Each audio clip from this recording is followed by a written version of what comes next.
Cheers. Cheers, guys. Cheers.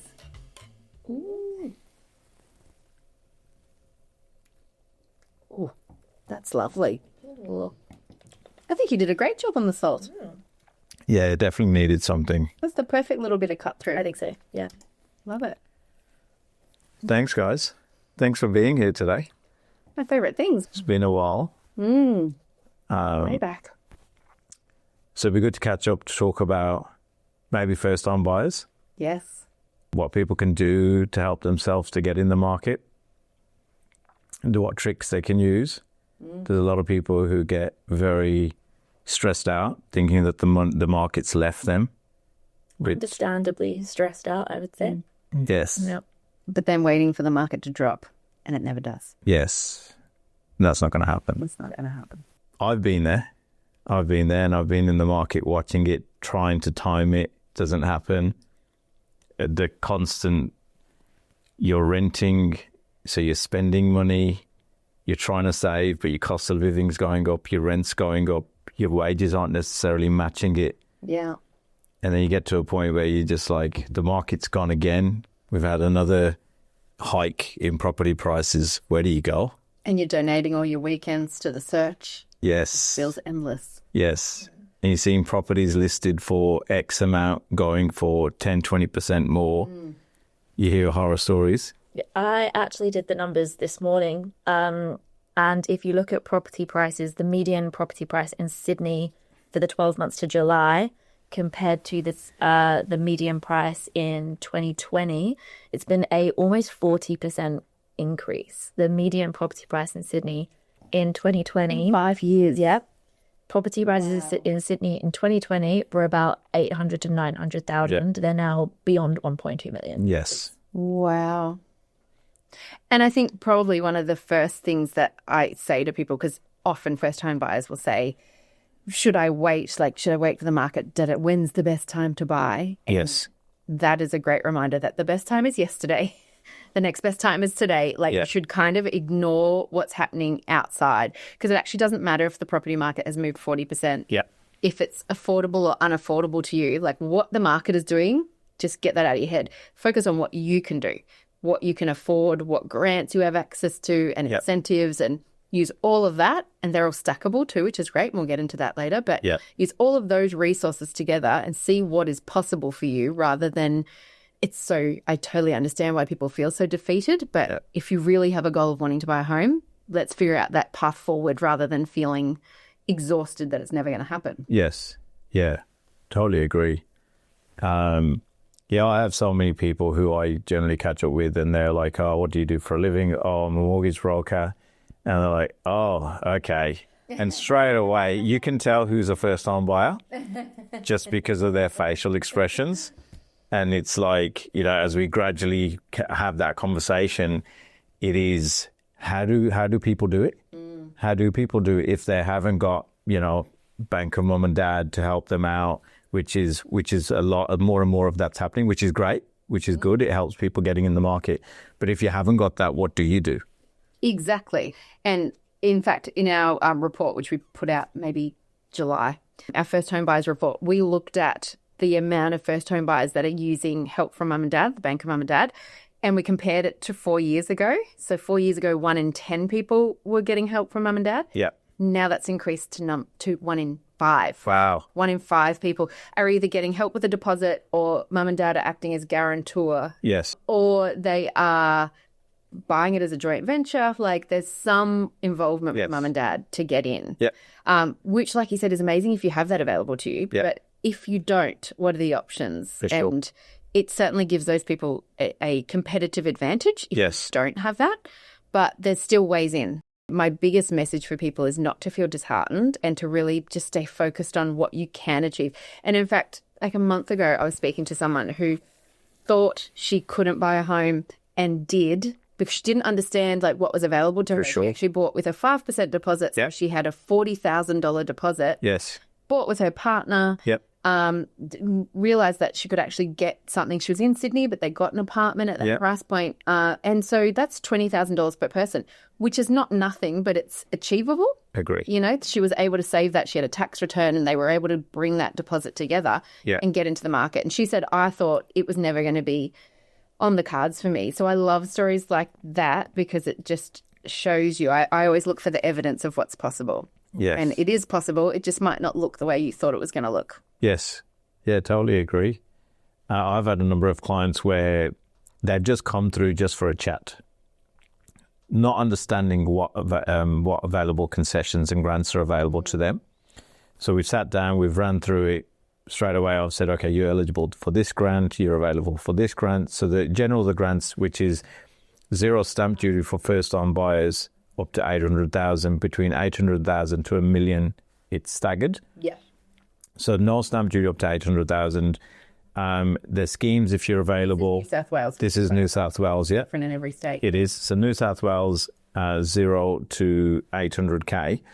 And then if you're earning under a certain amount of money, you can then be eligible for a concession where you don't have to pay any mortgage insurance with a 5% deposit. That's a huge one. Yeah.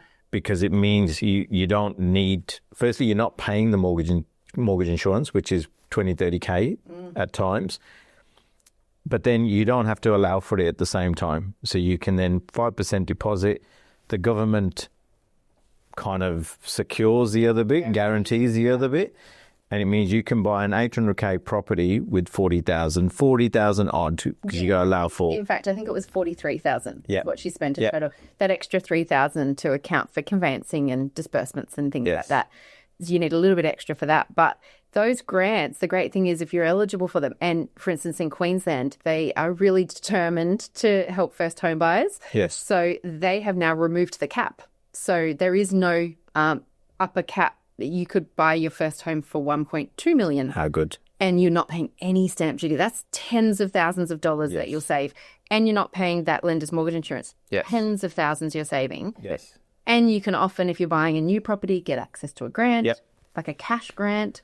So when you put all these things together, there's also the First Home Super Saver Scheme. I always get that wrong because it's such a mouthful. It's a lot of it's a lot of words. But that's a way to save your deposit in your super. Yes. There's immediate tax benefits, and we'll share the guide with you that you can share with people if they're interested, because it's too complicated to try and like summarize it. But there's tax benefits to it. So it means you can put your money in there and save for 2 years and you'll end up with a bigger deposit. I think that's the easiest way to explain it. Yep. And that's you put all of these things together and you can actually start to build a picture of how it might be possible to buy your first home. Yes. But it's just, you don't know what you don't know. And you can understand why first home buyers get a bit overwhelmed, because it depends what state you're in. It depends whether you're buying a new property or an established property in a lot of places. There are price caps. So you can understand and your income. I mean, one state has, I think, a number of dependents changes. And so when you look at all of that, you can understand why first home buyers get overwhelmed, don't know where to turn. Yeah. So it's really about kind of taking a step back, and there is a lot to look at, but really focusing on you. First of all, narrow it down. What's your state? Take a look at that. But it is a lot. And so I can see why it's very confusing and no one knows what is going on. But the information is all out there. It's just you really have to kind of block out all the other noise and really focus on what you can do. Yeah, agree. Just on that Super Saver Scheme, if that's what it is, the good thing about that is, A, it is a bit more tax effective, but B, you don't see the money. It never hits your account, right? So when you don't see it, you can't spend it. Yeah. So that's a really good thing that helps with people saving the cash to get it. There's no temptation to spend it along the way because it's not accessible. You can't. It's locked away. So for anyone that, struggles with holding on to their savings, it's a really good strategy. Yeah. And then the other comment about, we just discussed a scenario with somebody getting into the market with $43,000 to buy for $800,000. Well, people say, what I'm going to buy for $800,000, right? So that's when you're going to have the conversation to say, hey, this is a stepping stone. This is your first property. You just got to ride the wave. Get on. You never know. You might just actually love being in the property which you thought you can't achieve for $800K. It may be you have to live a bit further away from the city whatever that looks like. But it's your first property. It's a stepping stone. And it's also not forever. You could buy that first home, live in it for 12 months, and then go back to renting where you want to live, but you've got an asset now. That's growing. If you had done that, like to Beck's point before of how much prices rose in the past 5 years, if in 2020 you had bought the property, lived in it for a year, and then moved back where you want to live and rented that out, you would now have this property that had grown in value by hundreds of thousands of dollars. And that just gives you so many more options. Yes. So you might then be able to sell that and buy something closer to where you want to live. Or you might just keep holding on to that and have your renters pay off the mortgage for you so that you end up with this fully paid off asset while you continue to rent. Like, there are so many options. And when I said before, owning a home might not look the way you thought it was going to look. But if you're open to all of those options, there is a pathway forward. And your point, I think, is a really solid one. My first home was like, there were a lot of concessions. It was like exposed brick walls, and not because that was trendy, but literally the developers ran out of money and just painted them. So we didn't have proper finished walls. They were exposed brick, and the kitchen was peach, and the garden was about the size of this table. Like, there was lots that wasn't ideal about it, but we just wanted our own space. So I know for some people too, you think, I might not ever be able to afford a home again, so I want this one to tick all the boxes. But kind of just stay focused on the now and what's available to you now. Get your foot in the door, and then who knows what the future holds, but you're going to get a start. Yes. Yeah, I couldn't agree more. Just get in. Yeah. Just start. I think we've been sold for so long this Hollywood dream of you buy your home and that's the home you're going to raise your kids in, and there's a big garden and a white picket fence in. Actually, it doesn't have to be that way, and actually it's kind of difficult for it to be that way at the moment. Yeah, for sure. So if you want to buy, you've got to think a bit more strategically about it. Yeah. The perfect home isn't going to appear, and then you're going to be able to buy it and move in. So yeah, it is those stepping stones, and just maybe adjusting the expectations that you have for your first home. Great point. Great point. I think that's actually such a good point too about how families and households are changing. You know, the fastest growing single person household in Australia is single women over 50, often who have had a relationship breakdown, or they might have never had the relationship. Like, they haven't gone down that traditional path of getting married and having kids and stuff. Maybe they've just built their own life. And they're in their 50s and they're single. That's the fastest growing type of home. So that whole concept of like the big house out in the suburbs with a white picket fence, that suits a certain demographic, but it's no longer the primary one. You know, we have so much different housing, and I actually really love some of the stuff you see in kind of community housing where you see, I've seen some groups who are building these kind of apartment blocks with 8 apartments in it and then a big communal living and kitchen. So you have all these single people here, but they kind of all come together for eating and washing and cooking and stuff like that. And they're often women, but then, you know, that's safety, that feeling of safety. You know, my sister is in her 50s and she's single. And when she's trying to find a home, she has concerns that are so different to me because I'm married, I've got a husband and a dog. So I just have different, I'm looking for space and a yard and things. Whenever she's looking for a home and she rents, it's always security. She's like, I don't want to be on the bottom floor of an apartment. I need to be up. I don't want someone to be able to access my home. You know, I need privacy and security. And so we're seeing the way that builders and developers are responding to housing is changing.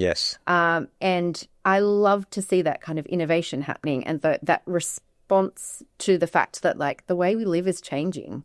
And you're seeing, I particularly love the communities of older people where it's like, you know, 6 girl best friends just like went all in and bought a mansion together.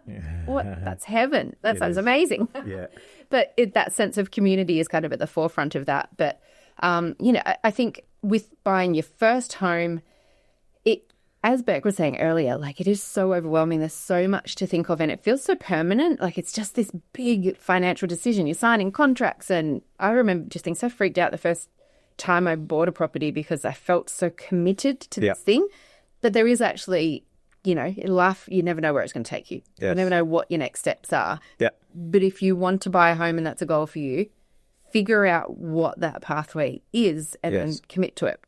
And try to just block out all the crazy noise because that will constantly shake you. Yeah, I agree. And also work out right, if the goal is property, why is that the goal? Is it because you want to renovate? Is it because you want an asset by the time you retire to fall back on? Is it because you want to raise a family? Is it because you just want the security of your landlord can't kick you out in a year? Like, there are different reasons people want the stability of a home.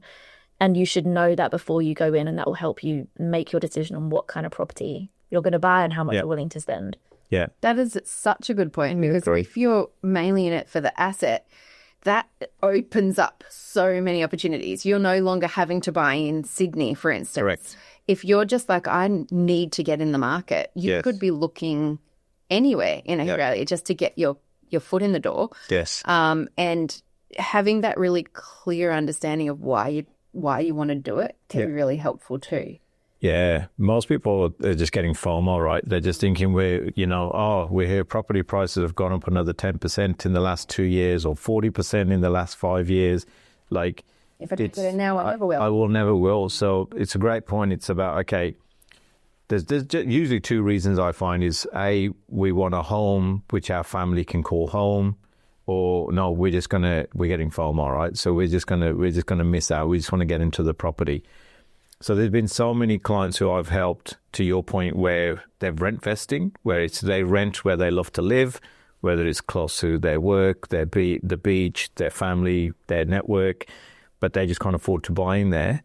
So then we establish, okay, well, where can you buy? And then we look at growing suburbs, has a good, strong rental yield, which then pretty much washes its own face, and in 12, 24 months, the property prices have increased, and they're like, wow, like, we're still spending as we were before, and we're still comfortable, but now we've got an asset that has grown 10, 20% in the last 3-4 years. So that's a great point, knowing exactly why you want to get into the market the first place. Yeah. And I think the important thing to keep in mind there is that if it is your first home and you buy an investment like that, you don't get access to all those same grants and incentives, which, can make it a bit more expensive. Yes. I really think you should look at all of the options. Correct. So if I'm going to buy my own home to live in, this is what it looks like. If I buy an investment, this is what it looks like. If I buy a home to live in for 12 months, then turn it into an investment. Yeah. This is what it looks like. Absolutely. Like, map out how all of them might look. Yes. And how you can make that happen. Yeah. And just try not to worry about what markets are predicting, what interest rates are doing. If you're in your affordability range here, and one of the biggest questions I get, and I'm sure you get it as well, is, should I fix my rates? When should I fix my rates? Yes. And my answer is always, don't fix them if you're trying to beat the banks. No way. Because the banks pay really top dollar for economists to predict at an almost hourly basis what is going to happen. So the only reason you should be fixing is if you want peace of mind. If you're like, I want to get off the rate roundabout, I want to stop being stressed on those Tuesdays or Thursdays or wherever they do them now. Yes. And I just want to have that locked in. That's a really good reason to get a fixed rate. Correct. But at the moment, you can get a fixed rate as of today. You can get a fixed rate like 1% lower than variable. Yeah. But variable might drop way below that. Sure. So it's, if you're trying to do it because you're like, I'm going to beat what the banks are doing. No. You're unlikely. And I had a really lucky experience with that, because at Finder, Beck and I both work at the financial comparison site. Yeah. And Finder does this monthly RBA survey, and we speak to economists and property experts every month. There's 40 of them. And in 2021, back when the RBA governor at the time famously said rates won't increase till 2024, around that time, our economists started, the sentiment started to turn. And I remember in August, out of our 42 said rates are going to increase next year. Yeah. In September, 5 said it's going to increase next year. Yes. By October, it was 11. And by November, it was 16. Yes. And in December, I fixed my rate. Yeah. Because I was like, these guys know what they're talking about, and they're picking that rates are going to go up next year. So in December, I fixed at 1.98%, and I actually fixed it. And by the time I settled, it had gone up to 2.6. Wow. But I got it in at just one space of time. 9. Yeah. I was very lucky. And we were at the time screaming it from the rooftops, every bit of content we were putting out and every bit on socials, we were saying to people, lock it in now, rates are going up, fix your rates, fix your rates, fix your rates. Yep. not personal advice, but just did a fixing your rates. Yeah. And then, instead of fixing your rates. Yeah. And then, of course, they skyrocketed. And Yes. the RBA's own modelling at the time said, if we see the cash rate increase 3%, our Yep. worst case modelling is 40% of Australians will be in bankruptcy. Yeah. And the cash rate went up way more. Way past it. I have no idea where everyone found the cash. Yes. Or a lot of people were fixed and were able to ride it out. But my point to all of that is to share, like, if you're waiting for what the market's doing and what interest rates are doing Yeah. and what property prices are doing, you're waiting infinitely for something that's so out of your control. And I don't like making decisions based on things that are out of your control. So what you can control is your own budget, your own savings, your own access to like incentives and grants and your own plan. So stay focused on all of that. Yes. Only when that outside noise impacts you do you pay attention to it. So only when there's an interest rate change. Okay, well, how does that change my situation? Correct. But month to month, slight variations in the property market don't need your attention. No. Just stay focused. And I think surrounding yourself with the right people. So obviously a good mortgage broker who can actually kind of really drill into the whole situation financially and what it means for you from a number perspective. But even just like once you've sorted that, having a good conveyancer who can kind of guide you through the legal framework of buying a property as well. Selling agents, people think selling agents are there to sell property, which they are. But I know some really good ones where I remember the first property I bought here in Australia, I'm still very good friends with that agent. We've actually we've worked together on numerous projects. But these selling agents, whether they just having a bit of a revamp with their industry, but they can help you to get into the property that you want to. Absolutely. Along with the buyer's agent. So the buyer's agents now are obviously working on your behalf. And the difference of finding a property that could be off market could mean that you wouldn't have even seen it on real estate or domain. So just surrounding yourself with really knowledgeable people who can actually help you will go a long way. And again, to cut the noise out of oh, mate down the pub said this. And this is the thing. We write about it all the time. We're so in it. And I've been writing about mortgages now for however many years. I would still get a team of people around these. Yeah. I would still get a mortgage broker and a conveyancer and a buyer's agent because there's so much to it. And I know that my circumstances are different to another first home buyer's circumstances. And I would just rather cut all of that out and just go, I have the knowledge and I know what's going on, but can someone else just help me? Yeah. Like, there's just too much. Yes. Yeah, I agree. Yeah, now having a good team will make the difference of actually buying something and not. Because it's such a big purchase. It's a big commitment. That you said this. It's hundreds of thousands of dollars that you are borrowing and you have to sign. And there's just so much to it that... It's so grown up. Like, I remember I think it was actually the second property I bought, but I didn't know what stamp duty really was. I think I didn't pay it on my first one because it was the first home. This was my second home. And it was $13,000. And I was 24 something. And I was in my early 20s and it was all of the money in the world to me. Like it is a huge amount of money. And I remember I lived in Sydney at the time. I was not buying a property in Sydney, but I lived in Sydney and I walked my office was in Favo Street in Sydney and I walked down to the Commonwealth Bank and I got my bank check and I walked back up to work and I was just crying behind my glasses, like tears down my face looking at this going, are we making the stupidest mistake of our lives because this is all of our money and what even is stamp duty? I just feel like I'm throwing this money down the drain. What are we doing? It's scary to do those things. But that's where having like people around you that are knowledgeable is so helpful because they can sense check for you. And for me back then, I was really scared of making financial decisions. Now, 20 years on, having bought and sold lots of properties and invested in things and lost money, I realized, I can survive. If I make a bad decision, I can turn it around. So that gives you a confidence that I now no longer cry if I'm getting a bank check. Yes. But you still always feel very nervous. I'm like, is this the right decision? Yeah. These are big decisions. So having people, and it might also be people in your life that you trust. Correct. also knowing who not to kind of tune into. Like if I can remember speaking to a guy once just on a plane. We were chatting at the time. I was the editor of a property magazine where we all used to work. And he said, "What do you do?" And I said, "Oh, I edit a property investing magazine." And he said, "Oh, I just sold 2 units. Worst decision I ever made. My financial advisor said I should never, ever buy apartments again." And da-da-da-da-da, off and on and on he went. And I said, "Oh, I'm sorry you had such a bad experience." I said, "Apartments can be a really good investment. In fact, I just sold one and I made $100,000. Yep.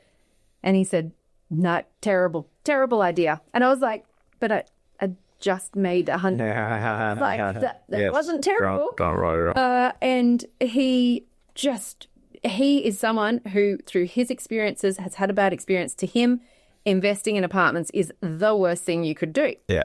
So if that's your dad or your uncle or your husband or your partner or whatever, and that's the information you're getting, you're going to feel that energy of like scarcity and am I making a mistake? Correct. So it's also about just like knowing who to listen to. And if someone's just constantly putting the fear into you, maybe investigate that a bit. And is that real? Like, does it actually make sense? Does it really make sense to me that every apartment in Australia ever is about investment and no one has ever made money off them? Like, does it actually make sense? Or maybe there's a bit of bias there. Yeah, agree. A lot of people have different experiences, right? So then if it's a bad experience, they'll want to be telling everybody it was a bad experience. Not a lot of people like to go around saying, "I've just made, you know what property is worth now?" Like, It's the same with TripAdvisor reviews. Everyone will rush. Correct. Like, one star is terrible, but if you have a great service, you walk away and never think about it. Correct. Yes. Yeah. That's so true. It is. And the flip side to that, to finish that, is I'm not suggesting that every apartment is a good investment. No. Like absolutely. There's swings and roundabouts and all of It is. And I have invested in apartments that tanked and cost us money. Yeah. And we lost all of that 100 grand we made there. We lost it on the next deal. So you can make really good decisions and you can make really financially devastating decisions. Yeah. But, we're fortunate that we've been able to weather those. But, if you never take that step and get on the market, then you're not you'll never in. exactly. What do you call it? You're not in the ring. Yeah, that's right. Agree. But again, speaking to first-time buyers, my biggest tip for them is budgeting. Download your bank statements. Sounds like so much fun, Raj. I know it's confronting. Is actually fun. It's confronting. Talk about this a lot, and I have to say, I know that it sounds boring, and I know people roll their eyes, and that everyone knows they're meant to be doing it. Yes. Everyone knows you should check your bank statement, see where you're, but people aren't. Yes. And they know they should be, but they roll their eyes because it's boring, and they say, "Oh no, I am watching my money." But actually, if you look at your bank statements, if you look at the impulse purchases that you've made that week, I bet you're spending more than you think you are. Yes. And you have to be.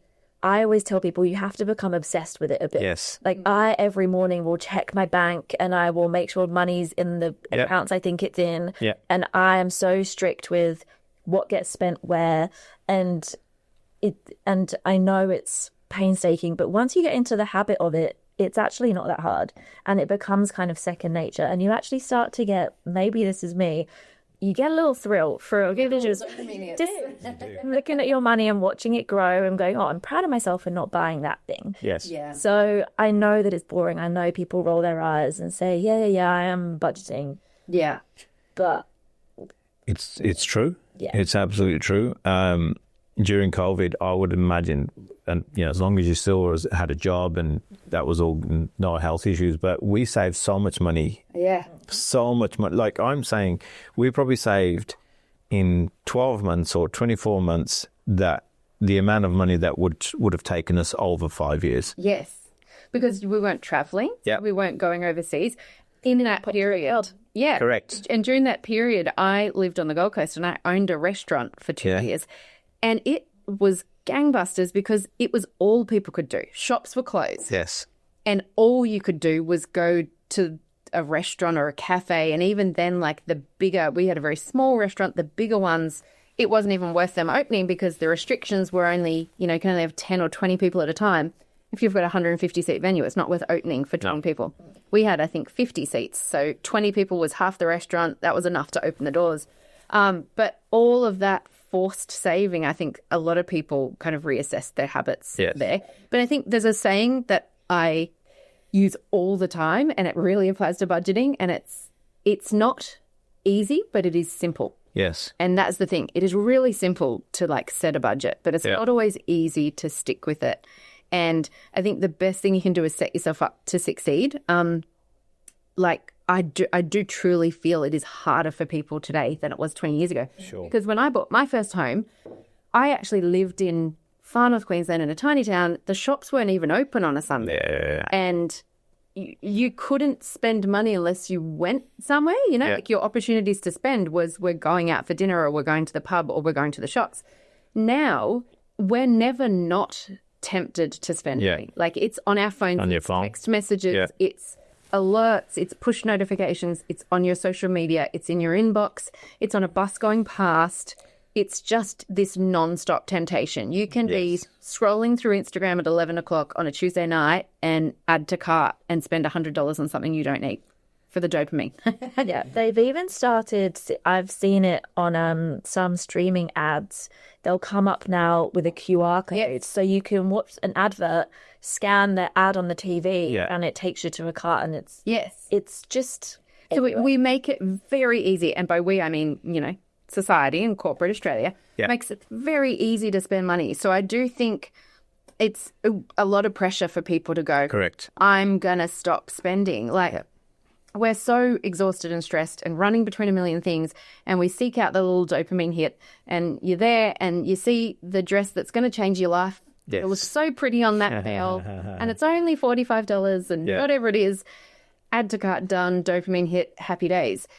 We all have our own things that we like overspend in, and it's and it doesn't sound like fun. Like who wants to sit down and download their bank statements and go through with a highlighter so that they can go, all right, I better stop buying those matcha lattes. It'll really add up. Like I can understand where people go, I don't want to. But if you really, really, really want to buy a home, that's the step. That's what's going to change your life. And we would never tell people, lock yourselves away. No. Don't buy anything. So you can't socialise at all.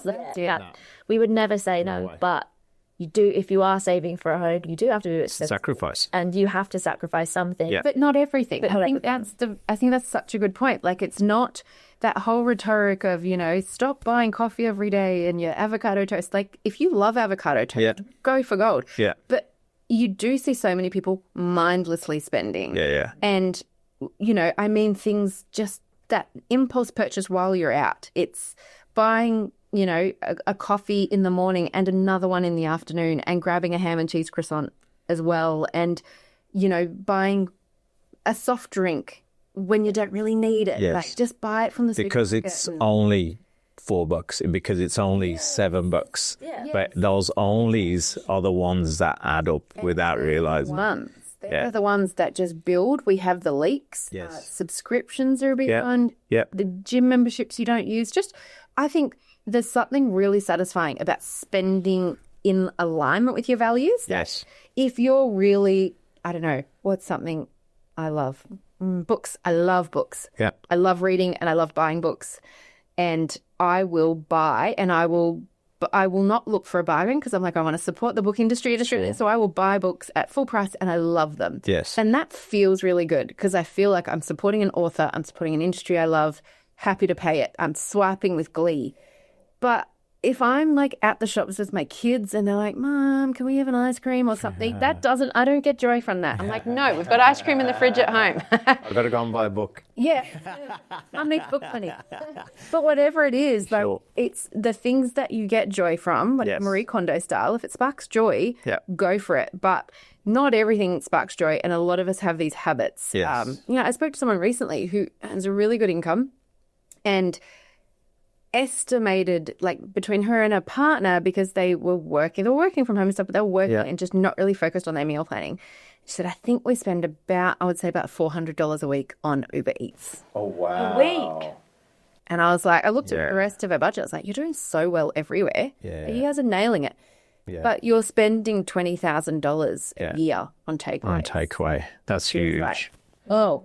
And I was like, if you want to cut that in half, and again, I said to her, this is not about eliminating, but it's about making takeaways like once during the week and then on Saturday night. Yeah. And then the other night's just cooking some basic meals. But this is the beauty about budgeting. You say, I love doing this. I love that coffee in the morning. So I'm going to allow for that coffee in the morning. Right? I love going to buy books or love going to the gym. You put it in the budget.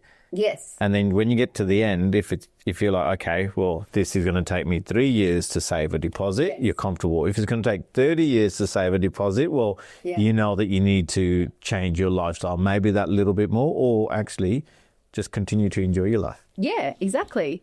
It's just data points, right? Like, and the data might show you that buying a house is not really feasible for you at this point. And if that's the case, that's not forever. No. At this point, Correct. where you are right now, the data shows, the computer says no right now. Yeah. But who knows where you'll be in 12 months or 2 years, Correct. 3 years. So just kind of, I love data.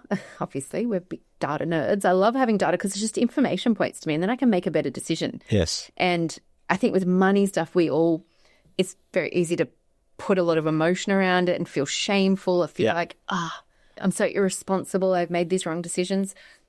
But we don't know. We're not taught enough in schools. We Agreed. are relying on like our parents to give us this information. Yeah. I think if I had a friend today who said, I just got diagnosed with a melanoma because I've never worn sunscreen. No one told me to wear it. I wouldn't be like, well, you're an idiot. You deserve it. I would be like, I'm so sorry no one told you. Like, you could have prevented this. Yes. It's the same with money. Like, if you make poor money decisions, it's not usually because you're like recklessly trying to. It's usually just childhood stuff and patterns and lack of education and all of that stuff. So like, don't beat yourself up about all that because it's kind of out of your control. But it's that old saying of once you know better, you do better. Correct. So if it's not serving you and you're like, I want to do things differently, then take that opportunity to see how you can do it differently. Yeah. So budget. Yeah, starting with the budget. Starting with the budget. It's as easy as that. It's confronting, but do it. And for me, I've always looked at a budget as being empowering. I know that people go, you're on a budget. Like it feels like It's a drain. It feels like a drain and it feels like it's limiting. For me, a budget shows me what money I've got left over. Like, where's my book money? How much do I have to spend? Like, so that I'm comfortable in knowing all my bills are paid and that's going to savings. And then I've got that little pot left for me. And then when I'm spending that money, I'm not stressed about it because I'm not going, shit, am I eating into my bills? Or, you know, I'm stressed from week to week. I'm like, this is my allocated fund money. Yeah. The other good thing now, the banks are really good with their apps as well, where you can have buckets as well. So you can have your salary coming in and then you go, okay, well, I want to put this so much away for my house or my bills. This is my fund money. And you can just split it all down, which is good. And it allows you to track it easier as well. I love a bucket. When people say to me, they talk about their savings account and their transaction account. And then I go, how many do you have? What do you mean? I go, I have 1, 2, 3, 4, 5, 6 different accounts at the moment. And they're across 3 different banks because I love that everything is separate and it's harder to move the stuff over. But it's also, my rent goes over here so that I know that that's away until I have to pay it. And then I have my bills coming out of an account and then I have 2 different savings because you always save different things.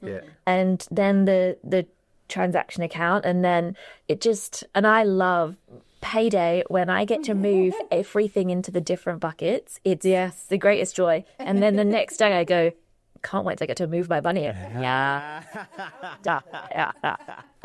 Which is great because, 10 years ago when I was in my earlier days of work, payday was like, I can't wait to be able to afford food again. And I just can't wait to put money in my bucket. Put it away. And I love knowing that everything. And I honestly, I can't remember how I used to function when everything was just in 2 accounts. 2 accounts, spending and saving. I didn't. You can't keep track of it. You don't know how you're progressing in different savings goals. So it's definitely something that I would tell people that they should do. It just clears it all up. And I think something you touched on there is you added your own friction back into it because I think these days financial systems and banks and stuff have moved mountains to make banking frictionless and those instant payments, and it's so easy to be scammed and to send money out there and to spend it. But I'm same. I think I have 4 different banks. I'm with 4 different banks, and I have different accounts everywhere so that I can send money from here to here. Yeah. And it's just a little bit more annoying to get back. Yes. And just mentally, that it's like when you have a phone on your phone and you move your app into like a folder so that you don't try to go on it all the time. It's just adding that extra step to make it a little bit harder to be like at the bar and go, I'm out of money. Let me transfer money from this account to, I'm a transfer in time. Okay, I'm tapping out, guys. It just gives you that chance to help yourself. Yeah, I agree. My biggest one is when you can use cash. Because 1,000%. using cash, there's a difference of actually when somebody asks for money, using cash, giving cash, you actually feel like you're giving. Painful. Yeah. It's painful. Rather than tapping. 1,000%. And now. I keep track of the tapping. I will say, though, when I have cash, I feel like it's not my money. I feel like it's already out of my account. I've basically already spent it. Yeah. So I'm much more likely just to go take the But there's an end, right? There's an end. There's an end. Like when you're getting towards the end and you're like, oh, shall I get whatever it is? If you're out with friends, shall I just get a round of tequilas or margaritas? And you're like, actually, I've only got the X amount of money left. Okay, well, I'm not going to do that. But that used to go much further. You used to be able to go out with just one note. Now you'd have to carry so much money with you, especially in Sydney. Do you know what is also, I think that is so valid because cash is painful to spend. Yes. I also find when I have cash in my wallet, I feel like a baller. Like, got the $100 in there. I'm like, who are you? How do I paid? But also I find when I usually do all of my grocery shopping online because I stick to the list. Good. Do it that way. I'm not getting tempted by those end of aisle half price specials 100%. that, you know, are very alluring.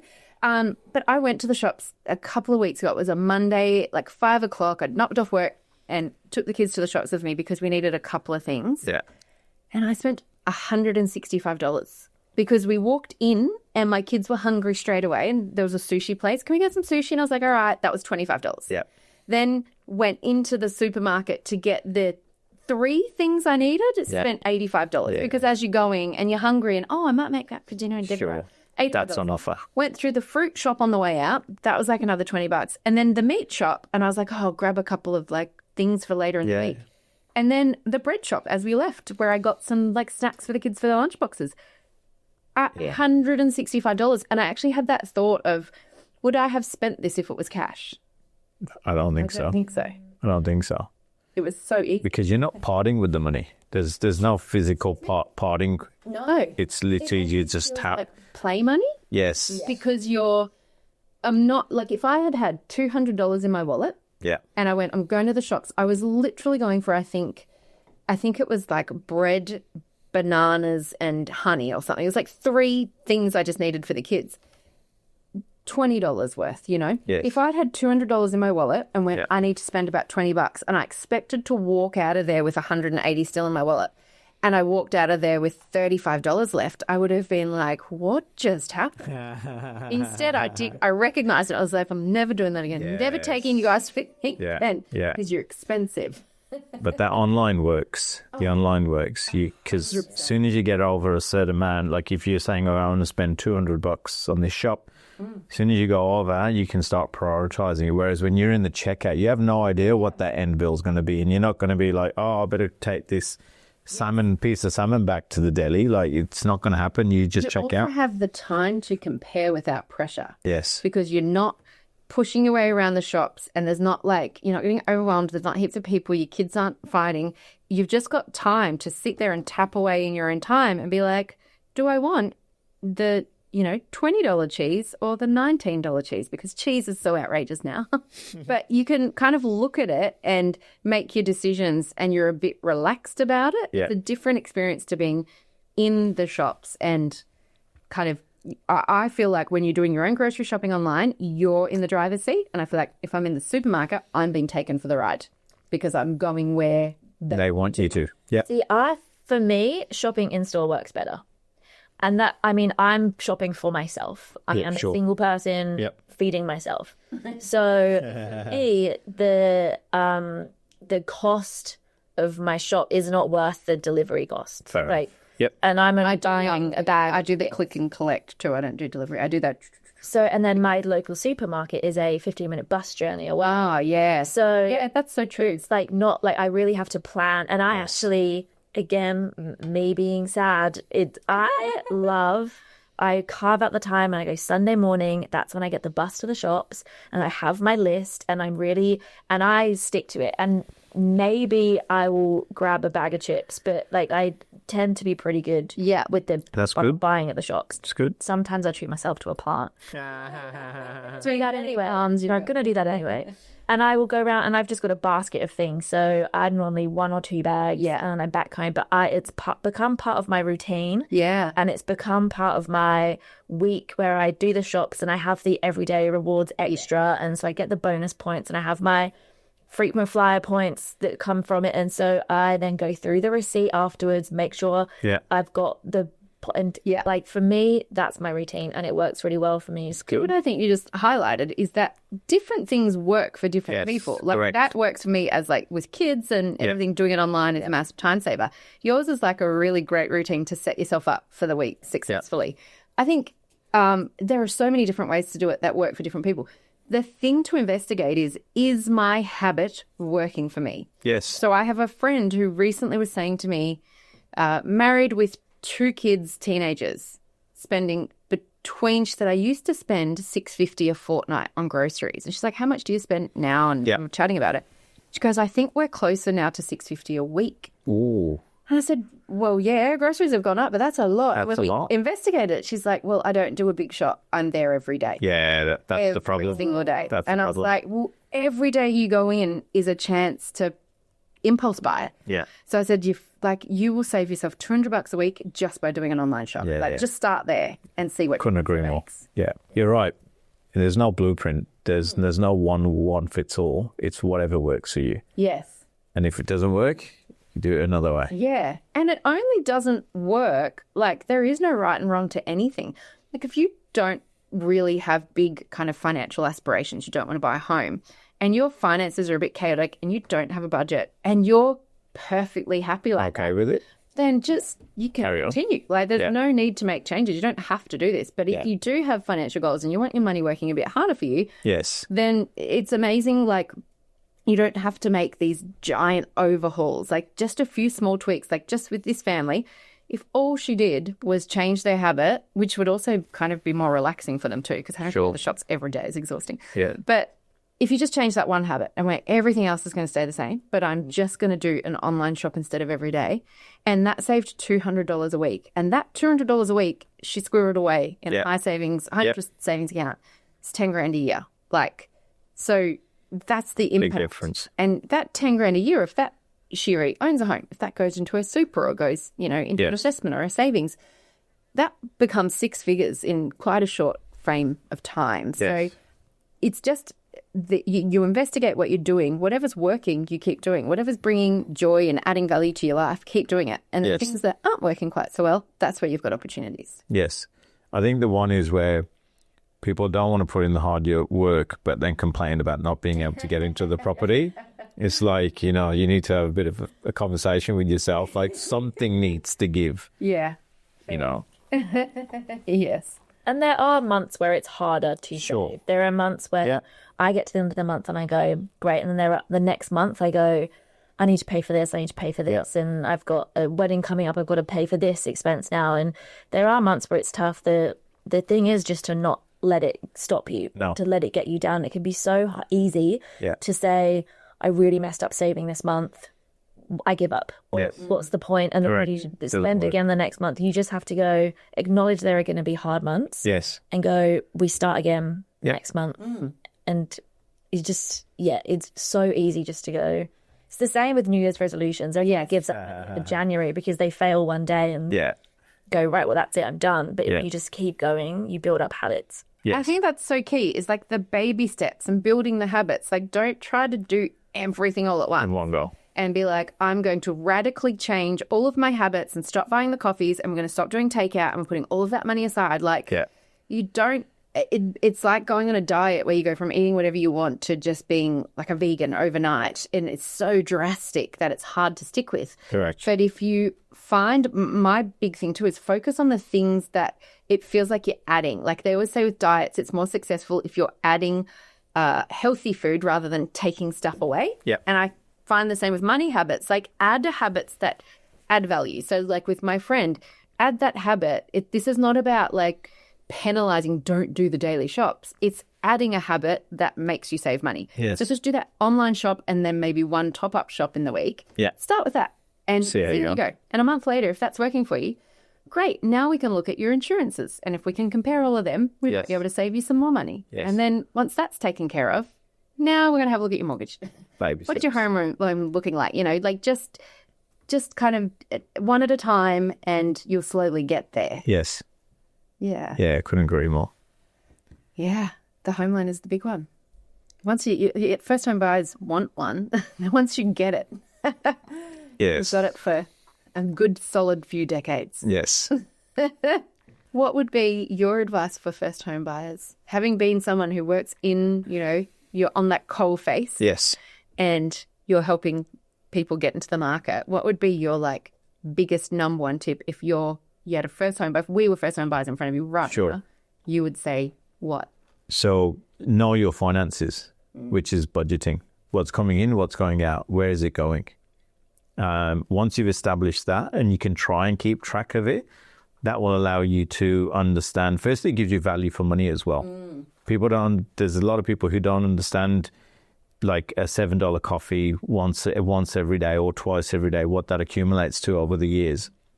Remember, that's net money. You've got to earn Yes.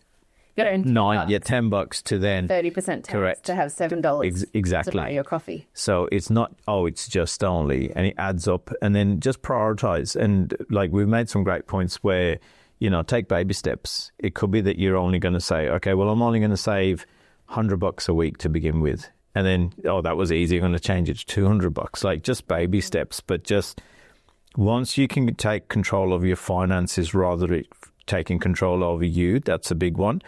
There's a lot of people who are going to hate me for this, but I hate buy now, pay later. I just cannot stand it. I just walked past a massive Afterpay store in the middle of Sydney in the pouring rain. I actually took a photo and there's a huge queue of people. I'm sure they're going to get a free gift, but Afterpay ain't there to give you a free gift. They're there for something else. I just don't like Afterpay.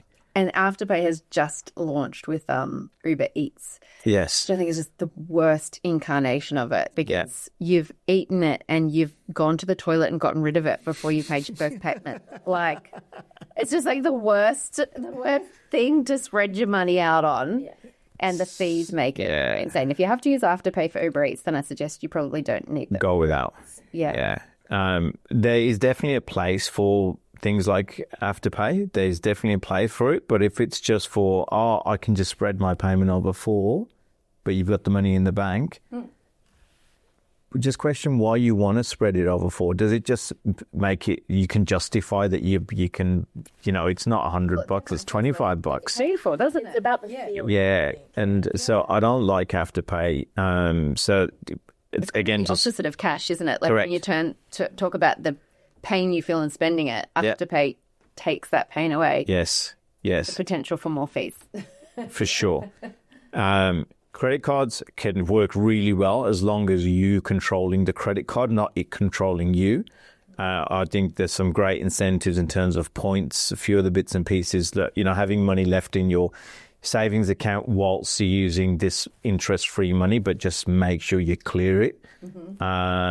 Because I've seen some absolute disasters where clients have come through to me with 40, 50, 70 grand's worth of debt. And now they're paying their minimum repayments with credit card. Yeah. That's tough.